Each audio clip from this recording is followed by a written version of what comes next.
Did you know there is an organizational form that is regarded as an engine for economic growth in many emerging economies and Asian countries? This new organizational form is called business groups. Business group is a collection of legally independent firms that are bound by formal economic ties, such as ownership, financial and commercial ties, and informal social ties, such as family, kinship, and friendship ties. Business groups carry different names in different countries. They are called 企业集团 in China, Karasu in Japan, Chairperson in South Korea, business houses in India, grupos economicos in Latin America, and family holdings in Turkey. There is typically a core entity offering common administrative or financial control as well as managerial coordination among the affiliate firms. If you look at the diagram here, Korean Chairperson tend to adopt organizational arrangements in which a family dominates the ownership of a corporate parent and where member firms are often linked through vertical integration of inputs and outputs. Similar structures can be found in the Hong Kong family groups and also in the India Tata group.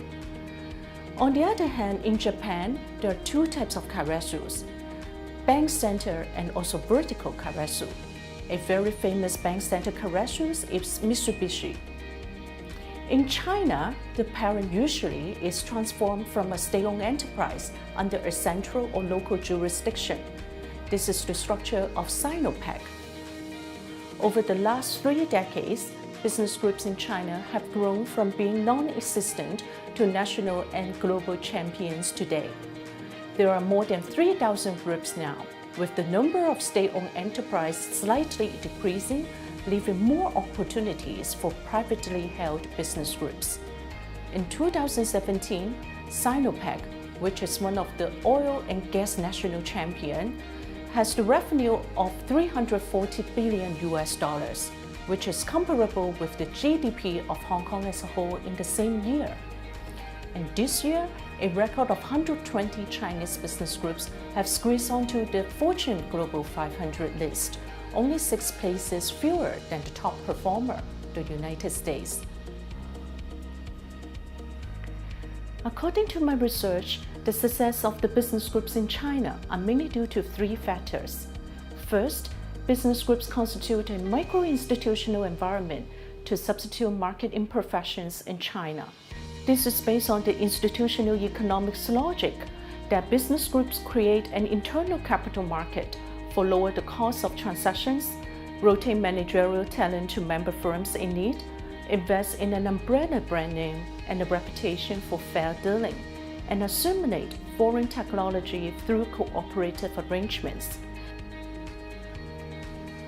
Second, the relational ties and reputational governance mechanisms serve to govern affiliate firm effectively in a business group.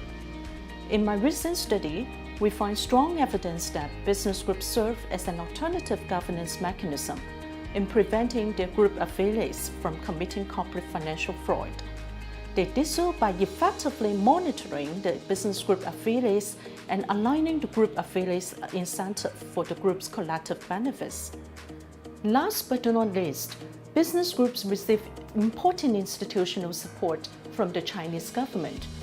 The national teams receive a variety of government special treatments for their internationalization, such as speeding up their applications for FDI projects, access to foreign currency, domestic tax breaks, and access to research institutions.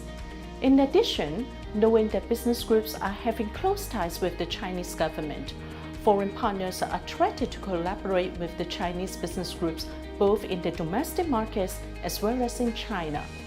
Such collaborations with foreign partners provide linkage and learning opportunities for the Chinese business group for internationalization. As a management scholar, I'm thrilled to discover and scientifically show that organizational form can be an engine for economic growth. I hope you will share the pride of working in this ubiquitous organizational form that engineers the growth of Hong Kong.